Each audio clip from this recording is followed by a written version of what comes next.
Salam kerahiman. Hari ini 25 April kita akan baca dari 3 nomor. 1118, 1138 dan 1146. Kita mulai ya. Dalam nama Bapa dan Putra dan Roh Kudus. Amin. 1118. Ya Allahku, di saat-saat sulit ini, pembimbing rohaniku sedang tidak ada di tempat karena ia pergi ke Roma. Ya Yesus, karena Engkau telah mengambil dia dariku, maka Engkau sendiri harus membimbing aku. Sebab hanya Engkau yang mengetahui seberapa banyak yang dapat aku tanggung. Aku mengandalkan kerahiman-Mu. 1138, 31 Mei. Jiwaku yang tersiksa tidak menemukan pertolongan dimanapun selain dalam Dikau, oh Hosti yang hidup. Segala harapanku ku tempatkan pada hati-Mu yang maha rahim. Dengan sabar, aku menantikan turunnya sabda-Mu ya Tuhan. 1146. Biarlah para pendosa yang paling jahat menaruh harapan mereka pada kerahimanku. Lebih dari semua orang lain, mereka memiliki hak untuk mengharapkan samudra kerahimanku. Putriku, tulislah tentang kerahimanku terhadap jiwa-jiwa yang menderita. Jiwa-jiwa yang memohon kerahimanku sangat menggembirakan hatiku. Kepada jiwa-jiwa seperti itu, aku memberikan rahmat yang bahkan lebih banyak daripada yang mereka minta. Aku tidak dapat menghukum para pendosa, juga pendosa yang paling jahat, kalau ia mengajukan permohonan kepada kemurahanku. Sebaliknya, aku akan menyelamatkan dia berkat kerahimanku yang tak terbatas dan tak terselami. Tulislah, sebelum aku datang sebagai hakim yang adil, terlebih dahulu aku akan membuka lebar-lebar pintu kerahimanku. Dia yang tidak mau masuk melalui pintu kerahimanku, harus masuk melalui pintu keadilanku. Ya Allahku, di saat sulit ini, waktu itu ya Suster Faustina tahu Bapak pengakuannya sedang pergi ke Roma. Kalau dia sedang mengalami masa sulit, butuh bantuan, butuh support, butuh menceritakan apa yang dia alami, biasanya dia berkomunikasi dengan Bapak pengakuannya. Tapi pada waktu itu ternyata Bapak pengakuannya sedang pergi ke Roma. Oleh sebab itu, dengan gampangnya dalam tanda kutip, Suster Faustina bilang, engkau telah mengambil dia dariku, maka engkau sendiri harus membimbing aku. Ya. Jadi begitu akrab, begitu dekat antara Suster Faustina dan Yesus sehingga dia bisa berbicara seperti itu. Yesus, engkau sih ambil Bapak pengakuanku, jadi engkau harus membimbing aku ya. Jadi begitu indahnya, begitu dekatnya relasi mereka. Maka engkau sendiri harus membimbing aku, sebab hanya engkau yang tahu seberapa banyak dapat ditanggung. Mungkin orang lain memang nggak tahu. Kita sendiri pun kadang nggak tahu seberapa kuat kita bisa menanggung, sehingga banyak orang yang bilang, aduh Bu Esther, saya sudah nggak sanggup lagi, saya putus asa, saya udah nggak punya waktu lagi untuk bersabar, saya rasanya sudah sampai ke hidung ya, jadi air tuh tenggelam tuh udah sampai hidung, dia udah nggak bisa napas. Begitu dia menghadapi masalah-masalah itu dengan perumpamaan seperti itu. Tapi saya selalu bilang sama mereka bahwa Tuhan tahu kemampuan kita masing-masing. Jadi kalau kita masih mengalami hal tersebut, artinya kita masih mampu. Itu yang harus dipegang. Jadi bukan udah tunggu berapa tahun, sudah menderita berapa tahun, sudah tidak ada harapan. Bukan itu yang jadi pikiran, tapi selama kita masih mengalami hal tersebut, tantangan tersebut, maka saya masih mampu. Karena Tuhan sendiri yang bilang, engkau tidak akan dibiarkan jatuh tergeletak. Tuhan tahu batasnya sampai di mana ketidaksanggupan kita. Kalau sudah sampai mendekati ketidaksanggupan itu, Tuhan pasti turun tangan. Tuhan pasti memberikan solusi, memberi kekuatan lagi yang baru. Jadi kita jangan pernah meragukan kepercayaan kita pada Tuhan, bahwa Tuhan tetap tidak akan membiarkan kita jatuh tergeletak. Suster Faustina katakan, aku mengandalkan kerahimanmu. 11:38 terjadi 31 Mei. Jiwaku yang tersiksa tidak menemukan pertolongan dimanapun. Sama ya seperti kita juga. Kalau kita mengalami suatu penderitaan, suatu siksaan, sering kita berusaha mencari solusi, mencari jalan untuk menghibur diri, untuk keluar dari permasalahan tersebut. Tapi di sini Suster Faustina katakan, dia tidak menemukan pertolongan dari manapun selain dalam Dikau, oh Hosti yang hidup. Dia mengandalkan Tuhan di dalam Hosti yang hidup. Mari kita juga belajar dari Suster Faustina mengandalkan Tuhan, menerima komuni kudus setiap hari. Dulu ya, belum masa pandemi, kita rutin bisa ke gereja pagi, bisa menerima komuni kudus. Tapi dengan masa pandemi seperti sekarang ini, banyak hal yang nggak bisa kita lakukan juga. Tapi bukan berarti nggak bisa, tapi ada solusi, ada cara lain. Kita bisa ikut perayaan Ekaristi, live streaming, ya walaupun menerima komuni batin, tapi kita imani Tuhan hadir, Tuhan memberikan tubuhnya, Tuhan memberikan darahnya, Tuhan mengampuni dosa-dosa kita, dan Tuhan tak henti-hentinya menyalurkan rahmat-rahmat yang kita butuhkan. Segala harapanku ku-tempatkan pada hatimu yang Maha Rahim. Jadi yang menjadi sumber pengharapan dari Suster Faustina adalah hanya Tuhan Yesus satu-satunya. Dia nggak berharap dari kiri kanan. Dengan sabar, aku menantikan turunnya sabdamu. Jadi kita nggak mendesak Tuhan ya, tapi dia katakan dengan sabar. Kalau hari ini Tuhan sudah berkata, sudah memberikan solusi, sudah memberikan jalan keluar, oke. Tapi kalau belum, Suster Faustina katakan dengan sabar. Nah ini juga boleh menjadi masukan buat kita semua. Kita sering desak Tuhan ya, Tuhan udah lama nih, saya sudah berdoa, saya sudah bernovena, saya sudah banyak melakukan hal. Kok kayaknya doa saya belum dijawab? Suster Faustina katakan dengan sabar aku menantikan sabdamu. 11:46. Biarlah para pendosa yang paling jahat mengandalkan kerahimanku.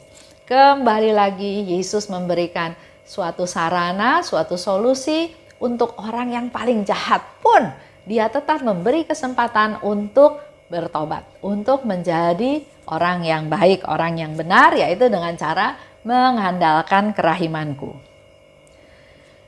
Biasanya di dalam kata-kata dalam diary itu, Yesus katakan untuk pendosa yang malang. Tapi di 11:46 ini Yesus katakan untuk pendosa yang paling jahat. Udah jahat kebangetan ya.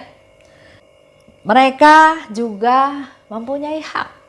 Bahkan di diary dikatakan mereka mempunyai hak, terlebih mempunyai hak untuk menerima kerahimanku.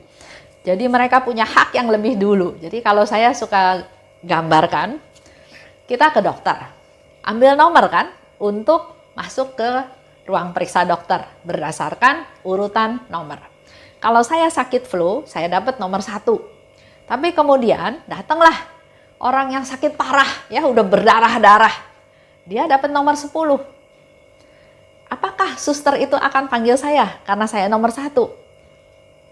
Dokter itu pasti akan melayani si yang sudah luka parah itu, yang nomor 10. Dan saya harus mengalah. Itulah kerahiman Tuhan. Dikatakan orang yang berdosa lebih berhak untuk menerima kerahimanku daripada yang lain. Siapa sih pendosa yang paling jahat? Ini contoh-contoh aja ya, saya juga nggak tahu persis ya, tapi contoh-contoh aja. Misalnya pemimpin agama Yahudi waktu zaman Yesus disalib. pemimpin agama Yahudi, dia tahu persis dari kitab Taurat, dari kitab-kitab yang dia baca bahwa akan ada juru selamat. Tapi justru pemimpin agama Yahudi itu justru yang memerintahkan untuk membunuh Yesus. Merekayasa sedemikian rupa sampai Yesus itu dianggap penjahat yang berat.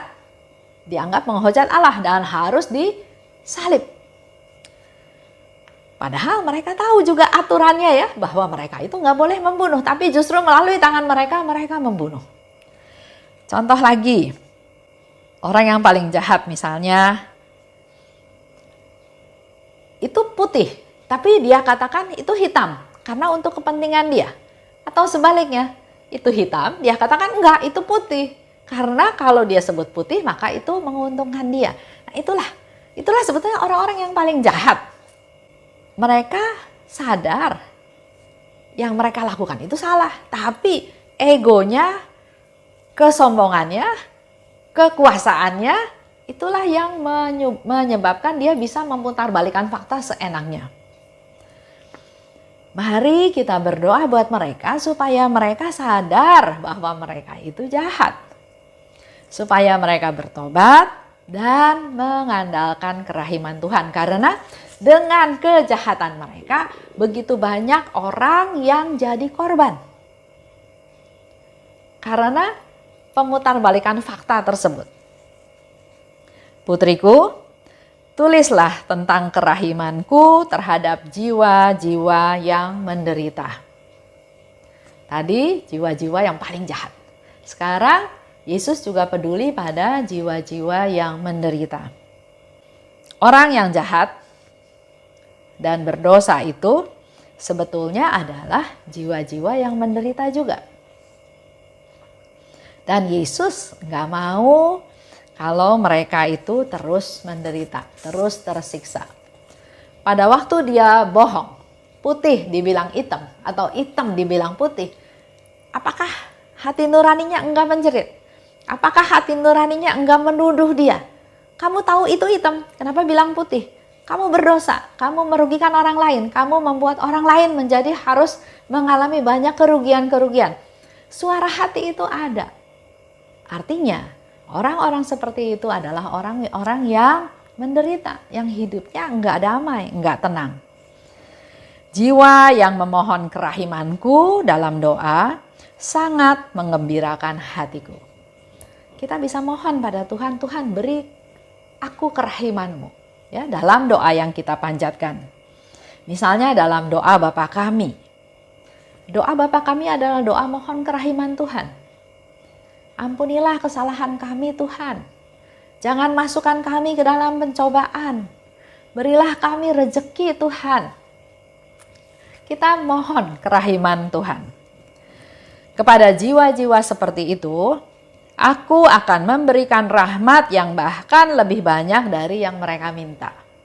Sering ya, dalam pengalaman hidup kita sehari-hari juga, misalnya dalam menghadapi satu masalah, kita sering berdoa, Tuhan, saya sedang ada masalah ini.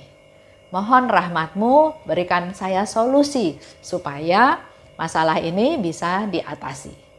Tanpa kita sadari, Tuhan memberikan rahmat selain membereskan masalah tersebut, tapi melalui kejadian itu Tuhan memberikan banyak rahmat yang lain yang gak kita minta, tapi Tuhan beri. Tuhan itu murah hati, Tuhan itu penuh kerahiman, Tuhan tahu apa yang kita butuhkan. Dan kita gak perlu heran sekarang karena itulah yang Yesus janjikan.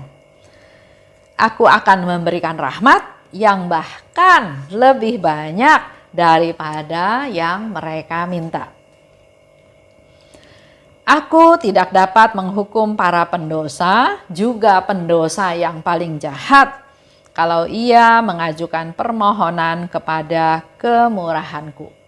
Jadi kalau kita mohon pada Yesus, kita tahu Tuhan nggak bakal jatuhin hukuman. Bahkan ke pendosa yang paling jahat pun. Jadi satu-satunya cara buat kita semua manusia berdosa adalah mohon pada kerahimannya Tuhan.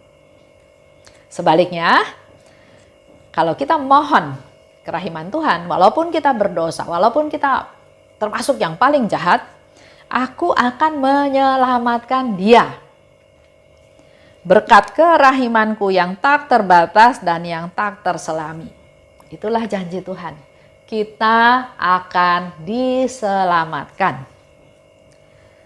Tulislah, sebelum aku datang sebagai hakim yang adil, lebih dahulu aku akan membuka lebar-lebar pintu kerahimanku. Ini kembali lagi menjadi satu kesempatan buat kita semua. Sebelum dia datang sebagai hakim yang adil. Artinya Yesus akan datang suatu hari nanti sebagai hakim yang adil. Kalau hakim yang adil udah seperti timbangan. Perbuatan baik, perbuatan jahat ya, itu udah betul-betul adil. Dinilai secara adil. Tapi Yesus memberikan satu solusi, satu kegembiraan, satu kerahimannya yang luar biasa. Sebelum aku datang sebagai hakim yang adil, maka aku akan membuka lebar-lebar pintu kerahimanku. Pintu kerahimannya dia buka lebar. Pengampunannya, belas kasihannya, pengertiannya, mengerti ketidakberdayaan kita, kedosaan kita, semua itu Yesus buka. Pintu kerahimannya dia buka. Dia yang tidak mau masuk melalui pintu kerahimanku, harus masuk melalui pintu keadilanku. Jadi pilihannya ada di kita.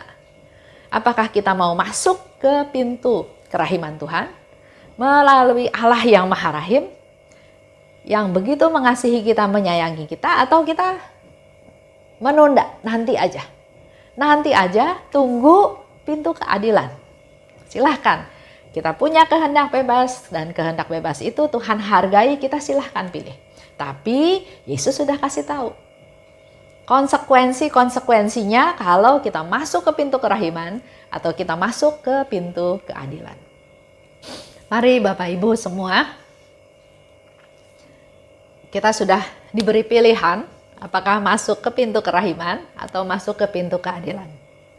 Kalau kita sudah bisa memilih, maka mari kita juga wartakan supaya semua orang semakin banyak yang tahu, lebih baik masuk ke pintu kerahiman daripada masuk ke pintu keadilan. Mari kita berdoa buat mereka semua dengan mengandalkan kasih Tuhan. Yesus, Engkaulah andalanku. Amin. Dalam nama Bapa dan Putra dan Roh Kudus. Amin. Salam kerahiman.